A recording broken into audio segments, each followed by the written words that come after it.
incredibly festive on the video stream today. It's Mr. Irrelevant of Alex Strouf with you from the Gruber Law Office's One Call That's All studio at the Avenue in beautiful downtown Milwaukee. Producer Tiny Hands back at the Everlight Solar Studio in downtown Madison. That, of course, is Hunter Vaughn. No JOSHY DiMaggio again today, so in his place is part-time Will. That is Will Sommers. Good to have you here, Will. Thanks for stepping in for JOSHY, who I believe has been diagnosed with the festival flu. After attending multiple Goose concerts last weekend. He's been down and out for 3 days. So you've been, have you skipped any classes to work this week? No, they all got canceled because of the snow. And then, I'm not trying to call out any of my professors, but some of them just don't like having class, which I'm perfectly fine with. So then they just parlayed the snow day into another snow day or an off day. So It actually worked out perfectly. Hey, man. Hoping Josh gets better, though. Just want to put that out there. Are you sure you want him to get better? Yes, of course. Josh is my friend. I don't want him You've to been be getting sick. a lot of airtime, though. Yeah, I have. That's what I'm saying. I mean, if the festival flu was to, lean into next week a little bit, I don't think you'd be super mad about that. I'd be willing to help out, but Josh is my friend. I hope he gets better, okay? He is making it very clear Josh is his friend. Yes. Yeah, we get it. We know. This is insane. All right, well, Will, you've been on Mr. Relevant here and there a few times. If you could look to the screen to your right, and if you could read headline number 1 for me. Disgusting. Where are you looking? Love. Oh, yes, love. Are you referring, so what do you think love means? I'm assuming we're talking about Valentine's Day from the look of how festive the screen is. That's a fair point. We are going to talk about Valentine's Day. You're right. That is not about Jordan Love. I want to discuss this tweet from @WillSummers2 on Twitter. I will be deleting Instagram until Valentine's Day is over. Yes, and I did do that. I'm not one of those people that says I'm going to do something on Twitter and then doesn't do it. Okay. Especially, I feel pretty strongly about this. I honestly, if you do it, I don't care. But just for me, I do not want to have Instagram on Valentine's Day. I'm tired of my Instagram being flooded with stories, posts. So I have a thought for you. Okay. I think this is a great opportunity to play the field a little bit. So I don't know if I follow you on Instagram or not, to be honest with you. But you deleted it completely today. Yes. I am going to try to advocate for you to re-download Instagram. Here's why. Today is a day where every single person is essentially required to give a shout out to their significant other. Okay. Now, I don't know if you've got like a couple girls that you're thinking of, like maybe I've shot my shot here before and I got declined. Today is a day where you've got to take notes of who isn't getting posted on Instagram. And that's how you know who your field is for the next year. That's how you understand, okay, she must be single, she must be single, she must be single. Those are the ones you can gun after. This is shady and like swarmy as hell. I don't like this at all. It's not shady. No. It's just it's being a note taker. Yeah. And then trying to say swoop in over the next year. Don't do this, Will. Do not listen to this man at all. You do you. I love love. I'm happily married, and it's great. Like Strouf's in a relationship. That's awesome. You do you. Cool. If you don't like love right now, that's totally fine. Don't listen to Strouf. Well, it's not that Will doesn't appreciate a good love story. I'm just annoyed. I'm actually a huge romantic comedy movie fan. I don't know if anyone knew that about me. I love watching romantic comedy movies. Forgetting Sarah Marshall? Where's that rank all time? Just outside the top 5. I like How to Lose a Guy in 10 Days. Sure. That's my favorite one. Great one. McConaughey, right? Yeah. It's McConaughey. It's your favorite one. You tell us. I'm just confirming, Hunter. Jeez. But I'm just annoyed. I woke up early, obviously, cool, to do the morning show. Yep. And I was people were already posting after midnight on their Instagram stories. And I'm an Instagram user. I don't use TikTok. I use Instagram Reels. I'm a Reels guy. And I was like, this app is just unusable today. And it bothered me for like 2 hours. And I was like, you know what? I'm just going to delete it. Fix all my problems. But now I've been going to tap on Instagram, and since it's deleted on my phone, I keep accidentally hitting Facebook, and I just never use Facebook. Hanging out with the olds. I might need to download it again just for to get my brain rolling again. All right. Well, I think it serves as an opportunity. it's also tough though. Like, can I just ask you a question? And you don't have to answer this because we are clearly on a public platform. But I do have kind of a personal question. Okay. Do you have any prospects? Just a simple yes or no suffices. Yes. Okay. I would say multiple or just one? Yes, multiple. All right, you player. So they're all single, I would imagine. Yes. So nobody's posting them on Instagram, Right. but you don't know that. True. But I also know that, like, I know because they're in the minor league system, the prospects. So you're 100% positive any potential prospects you have not going to get an Instagram post. I'm sure. Yeah. I don't need to look. I don't want to look. I don't want to be on the app. It's just annoying to me. And obviously, I'm just that like disgruntled person on Valentine's Day. You seem like you are the type of guy who this year is going to be super anti-Valentine's Day, and then next year you're going to be booed up. Maybe. Then you're going to be very pro. You're going to be posting nonstop. But for the day, I am annoyed. And it's nothing against, like, I don't care if you or Hunter or anybody actually posted on Valentine's Day, but it's just annoying to me. Okay, that's just my gripe. Okay. Well, I don't have any problem with someone doing it. I get like. So, is it annoying the fact that everybody's bragging about being in love? Is that the thing that's annoying to you? That's what it is. Now, would it soften the blow at all if somebody hypothetically posted a picture of their significant other with just the caption, "Hell yeah"? No, but I also know that you did that. That's exactly what I did. Yes. That kind of rules. I respect that, but it's like the sappy, like. Oh, yeah. Save that for the card, man. What a great person you are. Like, I don't need to know this. Like, no, me and my girl, we both did. Hell yeah, tagged each other. One picture, that was it. I like that. That's simple. It's like it's not annoying to read, and it's. You know, you get in the dynamics of a relationship, it's kind of like you kind of have to do that, right? You kind of have to put something out there on Valentine's Day. It might rub, like you said, it might give people the wrong idea if you don't, right? I would think so, yeah. Yeah, so just kind of put it out there. Got a question now, gentlemen. I have not posted anything yet. I also rarely post. Has your wife? On her stories, I believe, and it's just been that's what I did. Okay. I'm checking her Instagram right now. So I think what you need to do then is post a story. And you are more than welcome to steal the caption, "Hell yeah," if you think it fits. I don't know if she'd appreciate that as much. It's not really our vibe. As far as the sappy posts go, though, that's anniversary, I think. That's the only time that one's allowed. Don't do it on Valentine's. I try not to do too much sap on the internet. Now, I feel like this dilemma should be discussed then as well. My girlfriend's birthday is tomorrow, right? So it is Valentine's Day into her birthday. So I went, and her and I did this little thing. I know a lot of couples do it, where it's like, oh, we're not going to get each other anything, right? I'm not falling for that crap. Yep, I'm not falling for that crap. So you know what I did last night? I left work, and admittedly, she works in the same building as us, so I see her during the workday occasionally. So I went over to her and I said, "Hey, I got to leave quick, but I'll be back so we can go home." She's like, "Okay, where are you going?" I'm like, "Don't worry about it." Right? So I drove over to the store.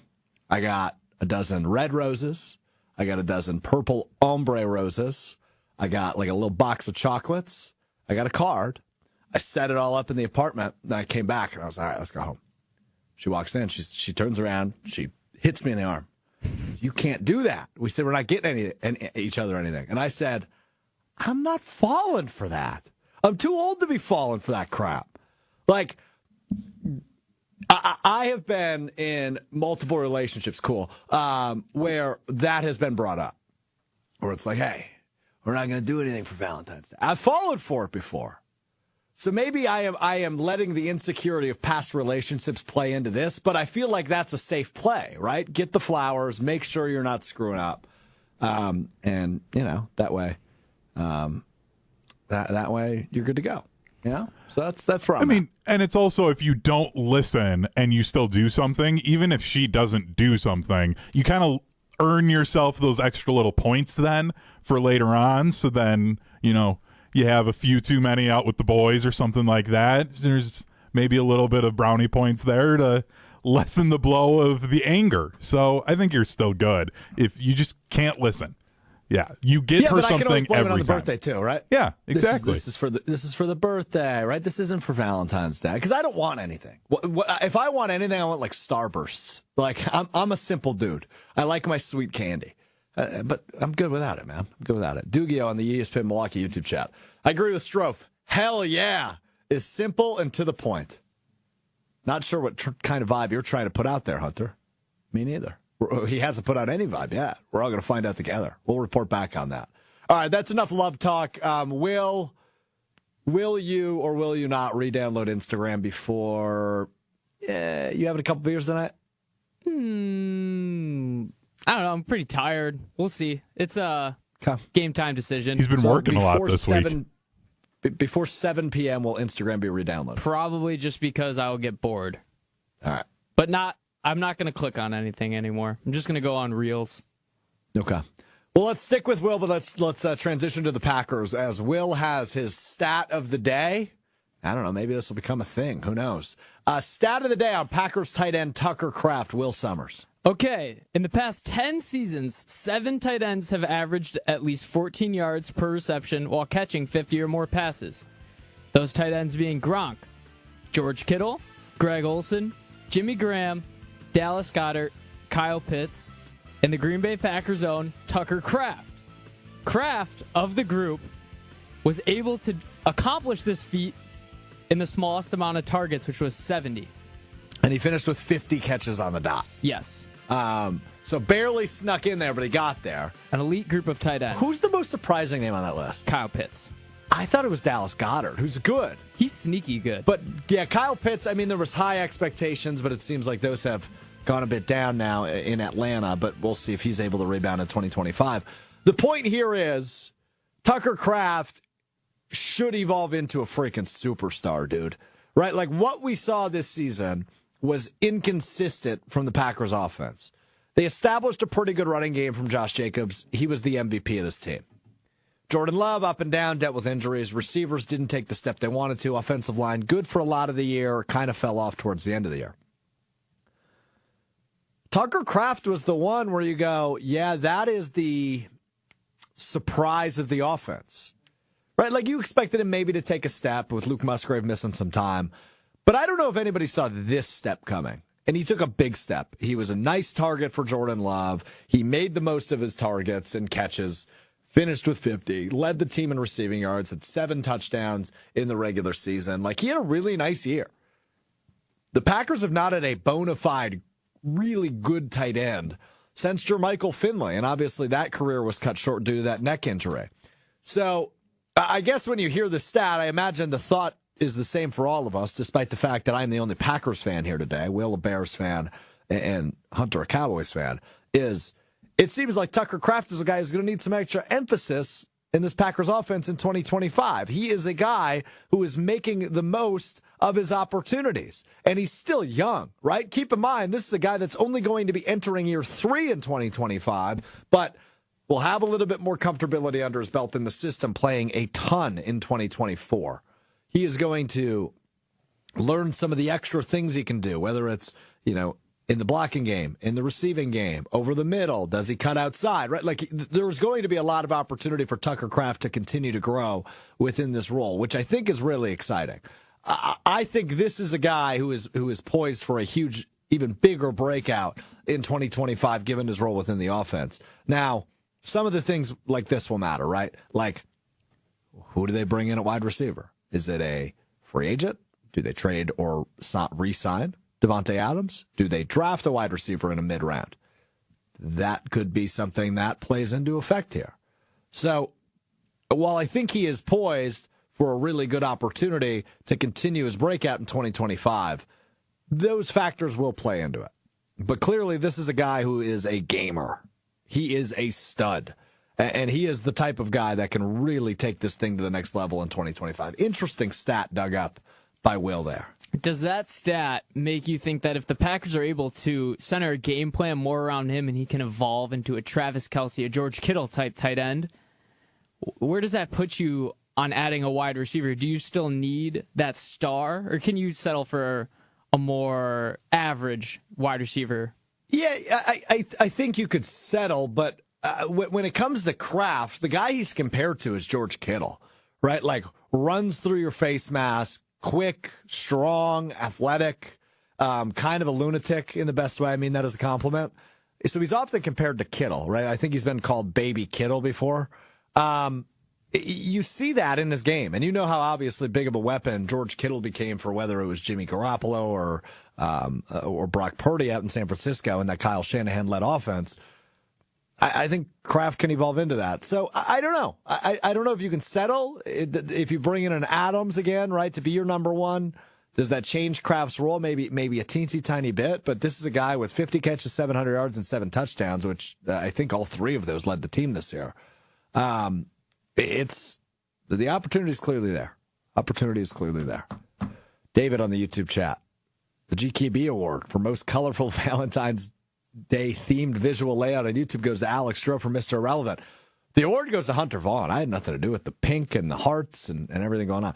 Hunter, you a big Valentine's Day guy? You and the wife going out for dinner tonight, or what are we doing? No dinner tonight. We were going to go to a supper club that we found down by Milton, but due to the possibility of about 5 inches of snow over here in the Madison area, we're going to go for a Valentine's Day lunch tomorrow. But yeah, we'll go to Valentine's Day. I haven't gotten a text yet about it, so I'm getting a little nervous. She should have a surprise showing up to her office today.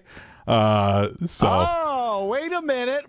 Slow down. We are a flowers to the office type guy. Oh, yeah, big time. Support a partner with Feelies, I believe is how you pronounce it. The flower shop here in the Madison area. Get those delivered. Do that for birthday and Valentine's Day. She's not a buy me something. She just likes to have flowers. So it's nice and easy. I thought that counts. Nice play by you. Yeah, respect.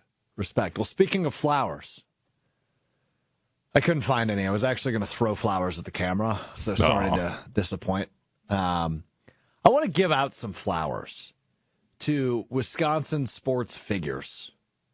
I think, Valentine's Day serves as a good day to give flowers to somebody you love and tell them you love them. So I think Valentine's Day on our show can serve as a good opportunity for me to give out some flowers to people in Wisconsin sports that deserve respect and that we love. So let's give out some Wisconsin sports-themed flowers on this Valentine's Day. Flowers to Wisconsin men's basketball coach Greg Gard. What he's done with this team in 2024-25, incredibly impressive. I've said it before. I will say it time and time again as we get ready for the tournament in about 4 weeks. This is a guy who could have complained, been irritated, been upset with the stage in college athletics that we are in, with the transfer portal and with name, image, likeness. It's a guy that lost a ton of his roster from a year ago. His big returner, Stephen Crowell, John Blackwell, Max Klesmit. It's pretty much the end of the list, right? Carter Gilmore has obviously evolved into a really nice piece for them this year, but didn't play a ton last year. He saw some minutes, but he was not the threat specifically offensively that he has been this year. To take what was a good team last year, who made a nice run in the Big Ten tournament, got a high seed in the tournament, and then ultimately an upset to James Madison in the first round of the tournament. To take that team, recruit the portal, add pieces that can contribute, and turn into both one of the best three-point and free throw shooting teams in the country, and have yourself as the 16th best team in the country, deserves a ton of credit. So the first flowers are thrown at the feet of Wisconsin men's basketball head coach Greg Gard. Flower time. Oh, pump in that music, baby. Yeah. Romantic. Oh, some Goo Goo Dolls. Song this is. Yeah, Iris by the Goo Goo Dolls. Flowers. Why are you looking at me like that? Nothing. Do you not know who the Goo Goo Dolls are? No, I was actually just talking to Ashton Rotman about the Goo Goo Dolls, because Christian Yelich is a big Goo Goo Dolls fan. Yeah, he's coming to they're playing his charity benefit. I'm going to be at that show. Are you? Yeah. Anniversary with the missus, because it's literally the day after our anniversary. So, and then it's her second favorite band is the Goo Goo Dolls. So that was a layup. Who's her first favorite band? Jonas Brothers. She's seen him like 6 times. Okay. Yeah. Okay, nice. It's interesting top 2 bands. It is. It is. All right, anyway. I don't judge. Flowers, clearly you married her. Flowers. I can't do this. I'll give some flowers. I'll give some flowers. Go ahead, give some flowers, Will. Let's give some flowers to Brian Gutekunst. Yeah, I agree. I'm going to do it. Yeah, you should. Xavier McKinney, Josh Jacobs, Edgerrin Cooper. 3 guys that made this Packers season a success overall, I'd say, with the amount of wins they had, making the playoffs. Give it to Brian Gutekunst. I know a lot of people are now not sure about him right now. Are you going to serve the opportunity to rescind the flowers dependent on the first-round pick this year? It's Valentine's Day. You can only give the flowers on one day, and then you can't rescind them. They're going to be dead by the draft. Yeah, that's so the point. We got it. All right. Just for the day, we'll give it for out what some he's flowers. accomplished. We'll give him the flowers. Hunter, you want to give out some flowers? Yeah. I was going back and forth on this one, but I really feel like I got to give some flowers to just the entire Brewers front office and their ability to get Jackson Chourio and having the foresight of like, oh, this guy's legit. Let's get him out there with the team for how young he was. So whole front office and the coaching staff for the Brewers. Yeah, give some to Pat Murphy, the NL Manager of the Year as well, right? Obviously taking over for Craig Counsell, who left and went to the city to the south. Obviously a very good manager in his own right. Pat Murphy steps in, takes over. It's like nothing changed. In fact, I think they got better. Now, heartbreaking loss in the playoffs, but Pat Murphy, obviously deserving of some flowers as well. So flowers to Pat Murphy, the Brewers front office, to Brian Gutekunst, to Greg Gard. I do have one more. Flowers to Giannis. I got to give flowers to Giannis, quick, Hunter. Yeah, you absolutely do. Without him, what are the Milwaukee Bucks? A dumpster fire is the answer. He's hold this thing together. Brings a championship in 2021. Keeps them relevant. Named player of the month in the month of January. Has kept them in the middle of the playoff race in the Eastern Conference, despite moving on from Chris Middleton, now obviously dealing with an injury. So these are both Valentine's Day flowers and get well soon flowers for Giannis Antetokounmpo. Like that. Thank you. Hunter, who else you got? I was going to go with the Bucks, but again, I was really happy with the front office and the way that Kyle Kuzma's been playing since he's joined the team.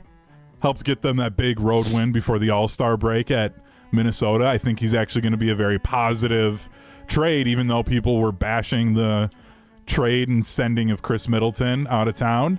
So I think it's going to work out, and they're actually going to win a playoff series this year, which we haven't been able to say for a while. So it's true. Well, hopefully. I mean, got to hope they're healthy. You got to be healthy, you got to be good, you got to be lucky in the NBA postseason. Bucks certainly have not been healthy the last couple of years, but maybe this is the year that changes. So I'm with you on that. Any remaining flowers to give out? I have some sympathy flowers. Uh-oh. Are you giving them to Doug Gottlieb? No, can we give some to Aaron Rodgers? The guy got cut the day before Valentine's Day. Do you think he at all celebrates or believes in Valentine's Day? He seems like the kind of guy that's like. But the other part of him is, though, he's probably not like a roses guy. Like he'd probably prefer like a. What are the little things you put on that are in little pots that you put on the windowsill and you don't really have to take care of? A succulent cactus. Yeah, succulent. Bingo. I feel like Aaron Rodgers is probably more a succulent guy. Dandelion. That's not at all what I was thinking. Well, no. Could see him liking dandelions. Mom had a baby and her head popped off. Sure. What is happening? That's what you do with the. Oh yeah. You know what I'm talking about? Okay, Yeah. I know what you're talking about now. The bus stop. Yeah. Mm-hmm. Okay. Right. The bus stop. That's where I did it. I don't know. It's just what came to mind. Nostalgic. Indeed. Right. Exactly. All right. That's us giving flowers on Valentine's Day. Really smooth, guys. That was really good by us. I do want to get into this a little bit. The Packers' defense and the offense. So we've had a lot of conversation across ESPN Wisconsin and a little bit on this show about which group is more championship ready. In my eyes, it is the defense. But the offense isn't far off either. Now, we know the big needs, right? Wide receiver, edge rusher, likely cornerback, assuming the Packers make the decision to move on from Jair Alexander. It's incredibly unlikely he's back, right? Like, I heard Brad Nortman on KBN earlier this week try to make a case for Jair being back in Green Bay on a team-friendly deal and kind of a prove-it year for him.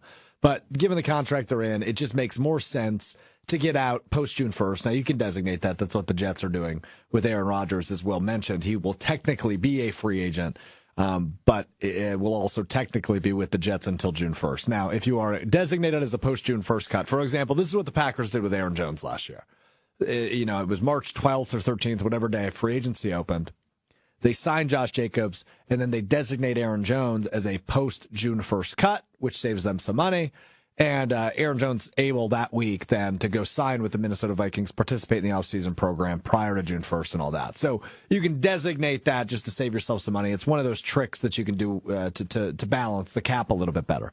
Now, anyway, it would make more sense for the Packers to move on from Jair Alexander post-June 1st. I think it would save them an additional $8 million. Now, the problem there is you're not able to spend that $8 million until after June 1st.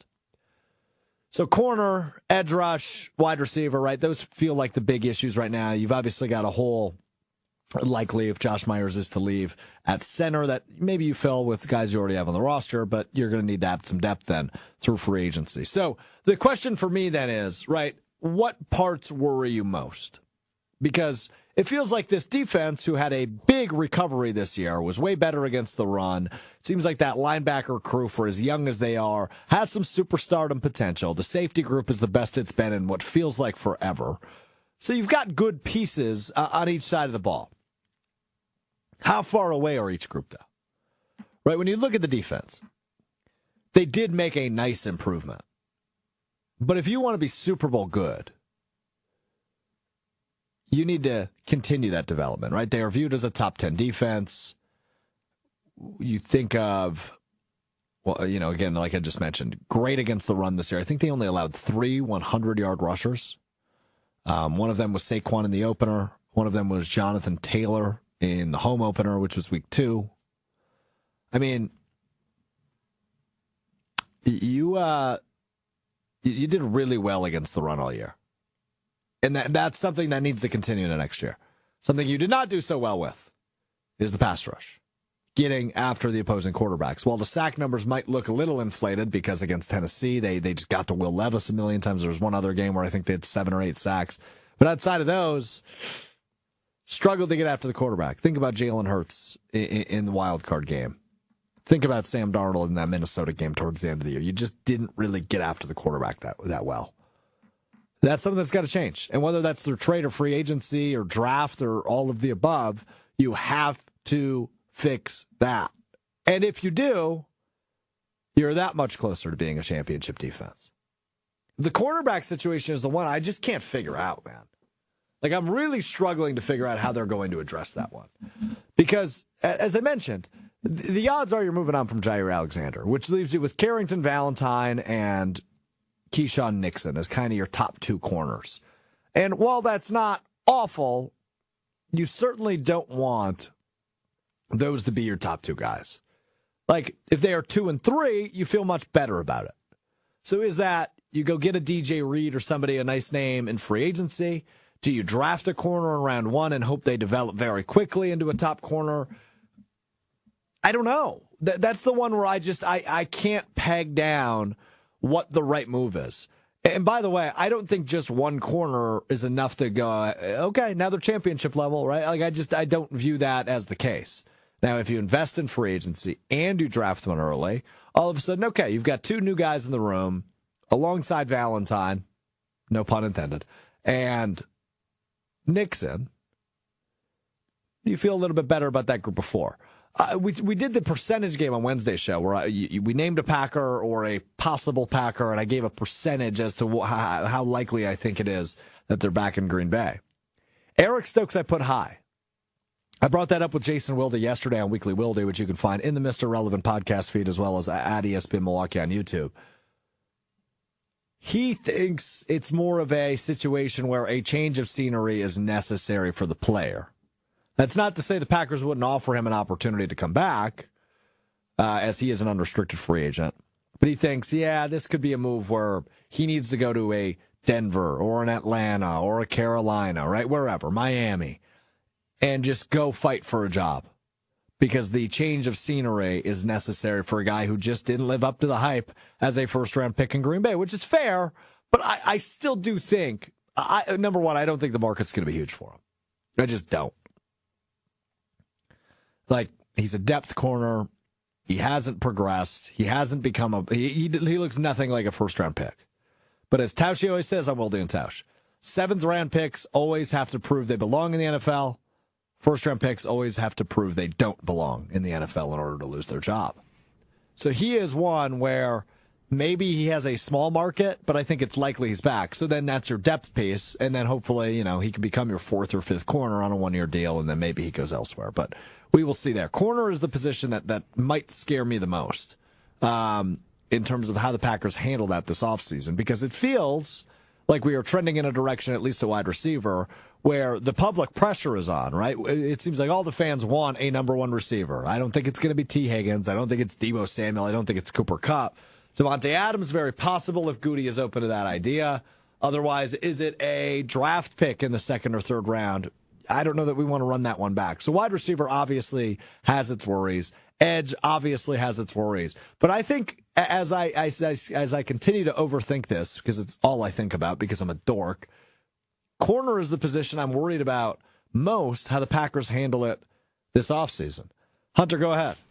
I mean, I just keep going back to, and I know I've brought it up a couple of times on this show, like, pass rushers will make the corners look better. And I just feel like because of how bad the pass rush was, you have to try and figure out a way to fix that. Because I just don't think the idea of, oh, well, if you upgrade at the cornerback position and you get more consistency out of that, then you just know the quarterback's going to be hanging on to the ball longer. Like, I don't think that's a guarantee in today's NFL, whereas you get pass rushers, whether it's edge or interior pass rush, you force the quarterback to have to get rid of the ball sooner, and then that makes the corners, I think, look better. So I feel like it's got to be the pass rush. Like, you fix that entire defense suddenly looks a million times better.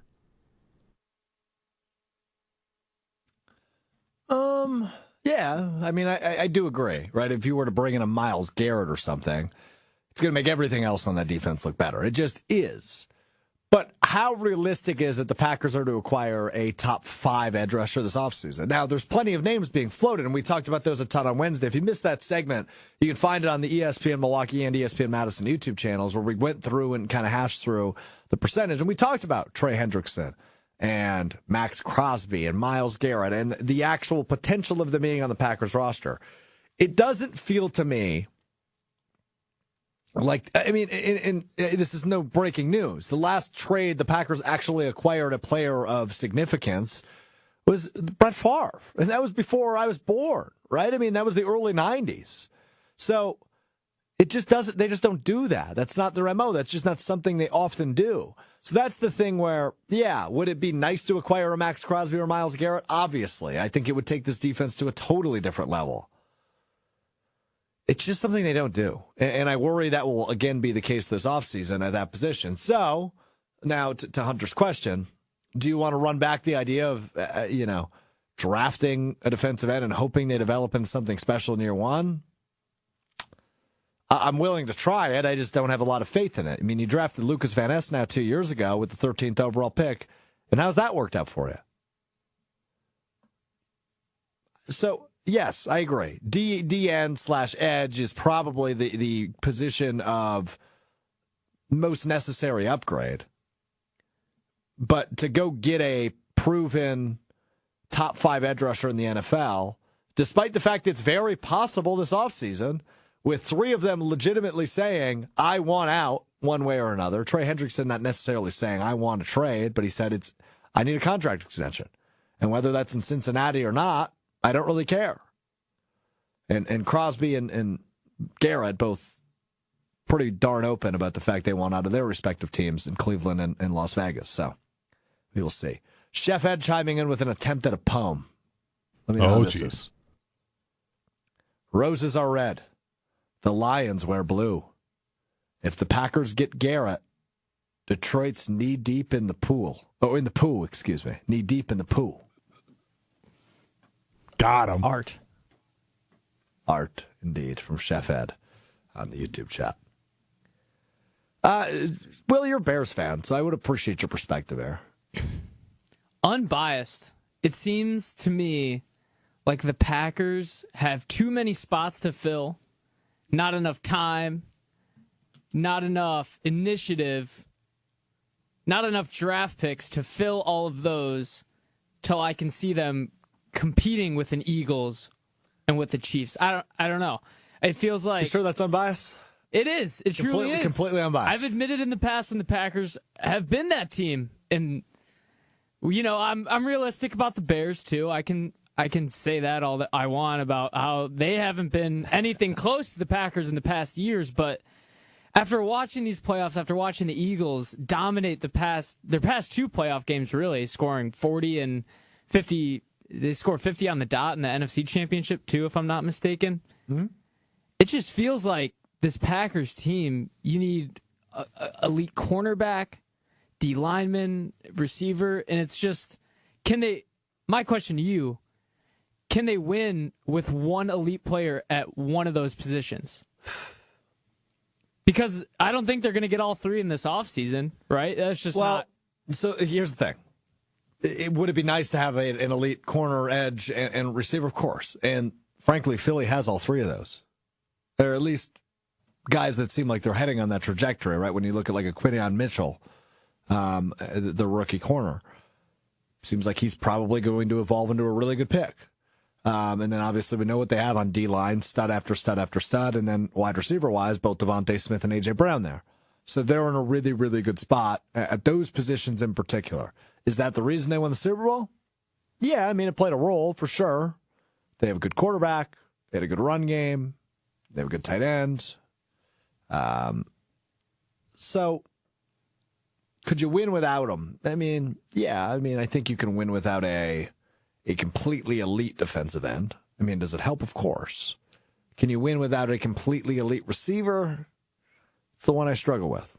Corner, I think you can win without an elite one. Yeah. Wait, so you Agreed. just saw what the Eagles did in the Super Bowl, and you don't think that you should want to try and win with elite defensive line? That's not what I'm saying. Okay, because I was I'm not they saying didn't blitz at all, it. and they dominated that game. They rushed forward and they got after Mahomes. And I mean, frankly, Mahomes played one of his worst games in the postseason of his career, if not the worst game of his postseason career. I mean, he was awful. I mean, at least for Mahomes standards, he was awful on Sunday. So it's a very good point. So I'm with you on that. But we will see. But regardless, I mean, corner is the one that just keeps popping out in my head, and I don't know why. It's been bothering me the last week or so. Like, we really going to try out Keyshawn Nixon and Carrington Valentine? Is that really what we're going to do? CB1. I began to think of that when the Keyshawn Nixon tweet started surfacing, and someone, I think it was on Twitter, said cornerback 1, kick returner 1, and now GM 1. I was like, wait, he's the number 1 cornerback we got right now, technically, if we're not counting Jair, obviously. Yeah. I mean, that's how he views it. That's what he said at his season-ending press conference. He wants to be CB1, and he wants to stop returning kicks, the day after he got rocked on that opening kickoff. Now, he was down. Legally or illegally. Yeah. Yeah, he got rocked. So, mm-hmm. Anyway. All right, Hunter, what'd you cook up here? Is this your doing, this little date night thing we're about to play here? Yeah, so if you've seen on the ESPN Madison Twitter, Wilde and Tausch also used it, put together a special thing for Valentine's Day. And we are going to build our perfect Wisconsin Valentine's Day. So you get $15. You have to take one thing from each of the columns of... Oh, I do. Yep. Venue, person, food, and drink. I was gonna mix and match. I was gonna skip the food. Nope, can't do that. So that's the deal, is of those 4, and I'll go through for people listening back on the audio side. For venues, going from $5 down to $1, we have Lambeau Field, AmFam Field, the UW Fieldhouse is $3, Pfizer Forum, and then Camp Randall. For people, it's Jordan Love, Giannis, Christian Yelich, Matt LaFleur, Greg Gard. Food is cheese curd, fish fry, a brat, frozen custard, and then cream puffs. And then for the drink, it is an Old Fashioned, a Bloody Mary, beer, a brandy slush, and then one of the most Wisconsin things ever, milk. So what if I went through this and I have $2 left over? Then you're just economical, I guess. I don't know what to tell you, man. Well, could I add some frozen custard? Could I add a brandy slush? Sure, why not? Beers then? Yeah, go ahead. Well, I think we get multiple beers, right? Oh, it's not just okay. Okay, because initially when I saw this, I was like, all right, let's go to Lambeau. Give me Love, give me LaFleur. That's $12, and then beer is $3. Like me, Love, and LaFleur, just you got to eat something. Cracking a few back at Lambeau. Yeah, you're right. It's a date. Okay. Then I think I'm going to go. We're going to go to Lambeau Field for $5. I'm going to go to Lambeau Field with the head coach, Matt LaFleur, for $2, so we're up to $7. I mean, I might as well just upgrade from a brat to cheese curds from 3 to 5 because I had a brat for $3. Let's go cheese curds and beer then with Matt LaFleur. I think that is the perfect way to go right there. Let's go Lambeau Field for $5, Matt LaFleur for $2, cheese curds for $5, which is $12, and then beer is $3. Nailed it. I'm gonna go. I think you got to go AmFam Field. There's a baseball related one that lines up perfectly mathematically. The AmFam Field, Christian Yelich, brat, and beer. Oh yeah, does that make sense mathematically? I don't know. 9 plus 4 is 13. Am I under 15? You're under 15. All right. Yeah, I mean, you get yourself like some frozen custard too. Then who made this graphic? This is too easy. Okay, I made the graphic. No, it wasn't me. All right, I think you made it too easy. Okay, so here's the issue. So the one that I went with before we get into this, I went Camp Randall, Giannis, cheese curds, Old Fashioned. And then that's 15 on the dot. But you could go Lambeau Field with Giannis with a brat and a beer for $15. I mean, you could go watch a Packers game with Giannis. I'm gluten free. Brat and with the bun is way too much gluten for me. I'm allergic to beer, so I'm not going to go that route. I love Old Fashions, so of course I'm taking that one, and I'll take the little bit of gluten for the cheese curds. So you're telling me the root of this graphic is your food allergies? No, I'm saying my decision on it, my thought process on this graphic was, of course, Lambeau Field is the $5 one. And then I was like, you know what? Let's go Brewers at number 4. UW Fieldhouse, smaller venue, harder to get into. We're going to put that at 3 above Pfizer Forum. And then I needed another venue. Camp Randall makes the most sense. It was either that or the Kohl Center. For the people, what's the worst one we can make by using $15? I mean, is it cream puffs and milk? Yeah, cream puff and milk for sure. Yep. Can we go cream puff, frozen custard, and milk? Yeah. I guess we have extra money. Yeah. Just go frozen custard, cream puff, and milk. So that's only $4. We got to use up some money here. Could we throw up by eating frozen custard, a cream puff, milk, and beer? So that's $7. Oh my goodness, this sounds like a disaster. With who do we want to put through this miss? I feel like Christian Yelich would be fun to go through this with. Yeah, he's a good dude. Yeah. He'd have a good laugh here. So 4 plus 3 plus 3 is 10. So let's just do it at Lambeau Field. Cream puff, frozen custard, milk, and beer with Christian Yelich at Lambeau Field. Might as well. It was also like, as I'm making this with the food and drink, like, I realized that Wisconsin might have a little bit of a problem because all of the, like, drinks that the state is known for are all alcohol related. So I'm just like, well, okay, this is where we're at. Gotta give an NA option. Yeah. So, yeah, that was our date night.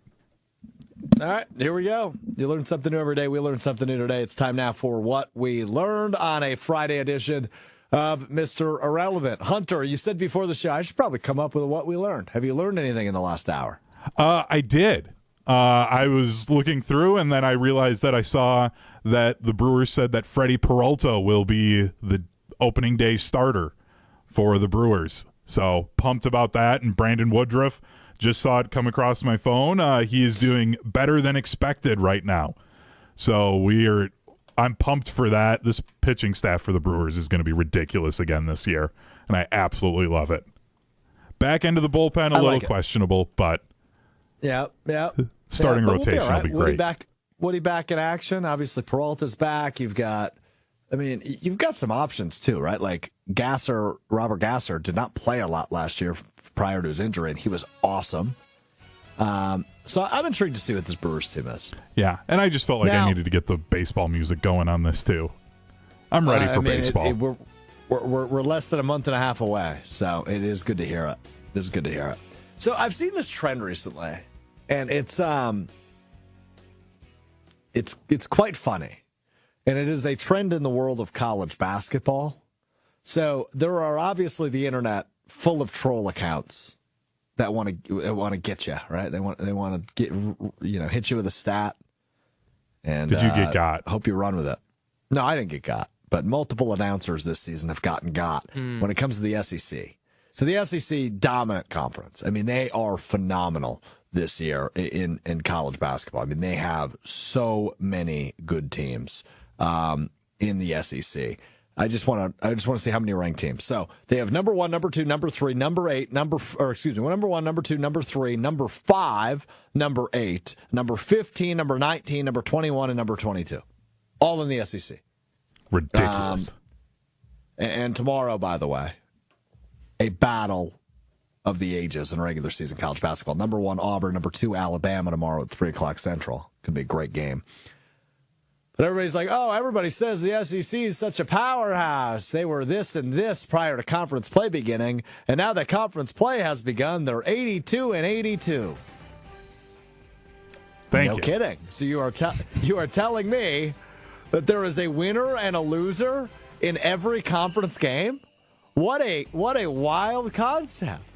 I mean, and it has happened now multiple times on national television where announcers are like, well, they're not as good as everybody says they are. I mean, they're 82-82 since conference play began. Yeah, because every game produces a winner and a loser. So it's math is really hard. Like I'm going to be the first person to admit that. I'm by no means a mathematician. If you've listened to the show for a while, you've heard me attempt to do math and do it poorly. I'm not a math guy. Got a D in math at UW Stevens Point, the fine institution I graduated from. Not a math guy. But this one I could figure out pretty good. 82-82 in conference play means there's a winner and a loser in every game. There was even a coach that was fooled by this, wasn't there? The Rhode Island, Archie Miller, I believe it was correct. Somehow talking about the SEC conference in a press conference and said, the SEC is 82-82 in conference play. Yeah. Yeah. I mean, math apparently really hard for these people. This also tells you how good the conference actually is. That, like, this is what the internet's resorting to try and say, like, oh, see, they're not actually that good. Like, it's okay. The SEC really is actually a basketball conference this year. It's okay. It'll be okay. It'll revert back to the Big East and the Big Ten in, like, a year or two. It's okay. It makes me happy that, by the way, like, the SEC is no longer the football conference or the basketball conference this year. Another thing that gets lost in the shuffle a little bit, Indiana's, like, really bad at basketball this year. Yeah. They're a football school now. Now. Indiana, like, by the way, they have a movie after Indiana basketball, Hoosiers, right? Like, I guess it's not actually about the I was Indiana going to say, that's regardless. The state. It's in the state of Indiana. Nonetheless, a historic college basketball program. Correct. Thank you, Will. Thank you for getting me back on track. So they're a football school now. The SEC is a basketball conference. Whatever you got. All right, did you know what? Do you have one as well? I do have one. Wow, Will came prepared today. I learned that the NHL has the best all-star break idea, and more leagues need to implement this. They just started this. I'm sure you guys have seen it on Twitter. The 4 nations face off. It's Finland, Sweden, the United States, and Canada facing off in a round-robin tournament taking place. I believe it's in Montreal, and then next week it comes to the TD Garden in Boston. Sort of like a World Baseball Classic type format. My question to you guys, how would this work out in like an NFL, since there aren't as many international players? I have no idea how you do it in the NFL. I mean, do you break it down by region of the United States, maybe? Yeah, I think you could. Or like division. hometown region, I think, is maybe the way you could do it. The NBA one's a layup, right? You go world versus U.S. Right. Yeah. They have not tried that yet, and they need to for an All-Star game format. They did it for like the Rising Star. Jokic. Yeah, that's right. They did do it there, but they need to do it for the actual All-Star game, right? Luka, Jokic, Giannis, Wemby, right? That'd be God, sick. they'd be huge. I mean, that would be phenomenal, and then obviously against the stacked U.S. team, right? LeBron and Steph, etc. So, I love that idea for the NBA. It's awesome for the NHL. I'm just not a big hockey guy. I think it's just tough with football, too, because obviously they play 18 games, and it's straining on your body. So flag football, honestly, makes sense for those guys to just... the Pro Bowl, it's fine. Yeah. Hey, you weren't here last week when I brought up your boy Jalen Johnson, by the way. Why do you wear his jersey backwards? Is he just a look-at-me guy? He's just like that. He's just a look-at-me guy. He's just like that. You two. He's him. Two peas in a pod, you and Jalen Johnson. Yeah. That's not a bad person to be in a pod with. I don't know about that. That's my guy. Not a bad person to be in a pod with. Something like that. All right, we're back with you Monday. Enjoy the weekend. Good college hoops on tomorrow, by the way. Badgers go to Purdue, and then you can follow that one up with the aforementioned Alabama-Auburn game. 12-3. Good stuff. We're back with you Monday. Be safe. Have fun. Do what you got to do. Props to me, by the way. Went to a concert last night. Haven't mentioned it once. Almost made it the whole show. Cool. Almost made it the whole show. Not quite, though. Thanks for Will. Thanks to Will for stepping in for Joshy. Thanks to Hunter, as always. We're back with you Monday. Continue to break down the Packers offseason. Probably talk a little college hoops on Monday. It's that time of year. We'll be less than 4 weeks away from Selection Sunday on Monday. 3 weeks and 6 days, to be exact. Can't wait, baby. Almost bracket time. We will do it again Monday right here. ESPN Milwaukee, ESPN Madison on YouTube beginning at 12:30 Central. You can also find us wherever you get your podcasts. Just search Mr. Irrelevant will be the first result that pops up. Apple Podcasts, Spotify, etc. We will talk to you Monday. Peace.